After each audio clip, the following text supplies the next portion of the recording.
Bez njega narod ne možemo miriti radi boja s Turcima.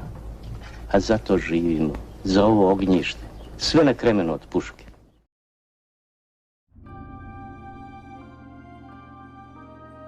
Bitka na Carevom lazu je iza sebe ostavila tursko truplje koje je ležalo na polju kao lazina guste posječene šume. Zbog toga ovo mjesto se i nazvalo Carev laz jer je pala lazina carske turske vojske. U ovoj bitci se istakao znameniti srpski junak Janko Đurašković koji je bio starješina Riječke nahije i sa svojim bratom od strica Bogdanom najjači vladičin oslonac u tom dijelu Crne Gore. O njemu na više mjesta pjeva Njegoš u Gorskom vijencu, pa tako i ove stihove. Čudne puške valja mušku glavu, svaka naša 6 puta hodjekne, a Džeferdar Tomanović Vuka 9 puta jednako se čuje. Serdar Janko je jednom prilikom posavjetovao vladiku Danila da ne ide na osvećenje crkve u Zeti jer će ga Turci uhvatiti. Vladika ga nije poslušao, no je pošao u Zetu i umalo nije platio glavu. Da nije bilo Serdara Janka koji je prvi po svojoj nahiji sakupio nešto novca da s njime otkupi vladičinu glavu, vladika bi bio nabijen na kolac. Kad se vladika vratio na Cetinje pred skupom glavara je rekao: da sam Janka poslušao ne bi se sa mnom ovo što je bilo desilo i posad ću svaki njegov savjet poslušati. Godine 1712. Ahmet Paša po sultanovom nalogu sakupio 50.000 vojnika i udario na Crnu Goru.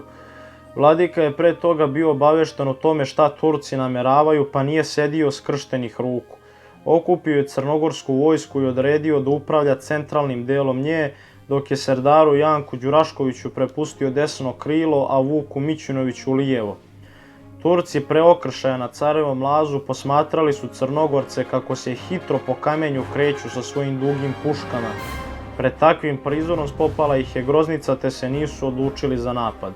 Vladika uvidevši to odluči da Serdar Janku udari s desne, a Vuk Mićunović sa lijeve strane dok je sebi ostavio središte. Crnogorci su tada žestoko napali, ali su se Turci hrabro branili. Tek posle nekoliko sati krvave i neizvesne borbe Turci se odluče na bijeg. I najhrabrija vojska kada počne da bježi, njoj više spasa nema.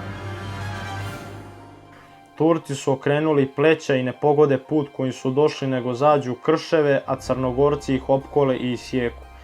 U toj bitci je poginulo oko 20.000 Turaka i 400 Crnogoraca. Na krvavom razbojištu pored mnogobrojnog turskog truplja ležalo je i mrtvo tijelo Janka Đuraškovića. Ranjen je bio i Vuk Mićunović i oko 1300 Crnogoraca. Istog dana na jednom malom proplanku gdje se vodila najžešća borba ukopan je Serdar Janko, a oko njegovog groba ukopano je i 400 Crnogoraca.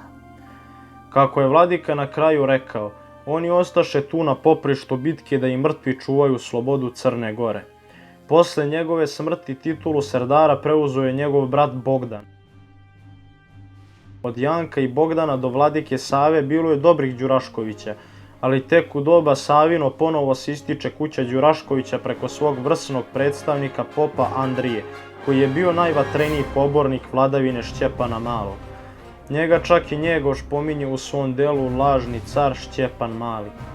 Kad je ruski knez Dolgorukov došao u Crnu Goru da objasni Crnogorcima da Šćepan Mali nije ruski car, pop Andrija mu je rekao: dobro kneže Dolgoruki i ostala braćo, ako proćeramo iz Crne Gore Šćepana Malog, našeg dosadašnjeg upravljača, koji nam je zemlji podario red, mir i sigurnost, ponovo će se vratiti u našu zemlju staro zlo stanje. Nema, braćo, jeftinijeg cara na zemlji od našega cara Šćepana Malog. Dajemo mu dnevno oku hljeba i pola oke mesa. Eto, to mu je sva plata od Crne Gore. Šćepana cara ne damo, nego nek upravlja danas kao i do danas, je li ovako, braćo Crnogorci?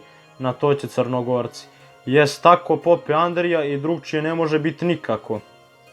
Kad je ovakav odgovor dobio Dolgorukov, vratio se sa pratnjom u Rusiju, a Šćepan je ostao da upravlja Crnom Gorom.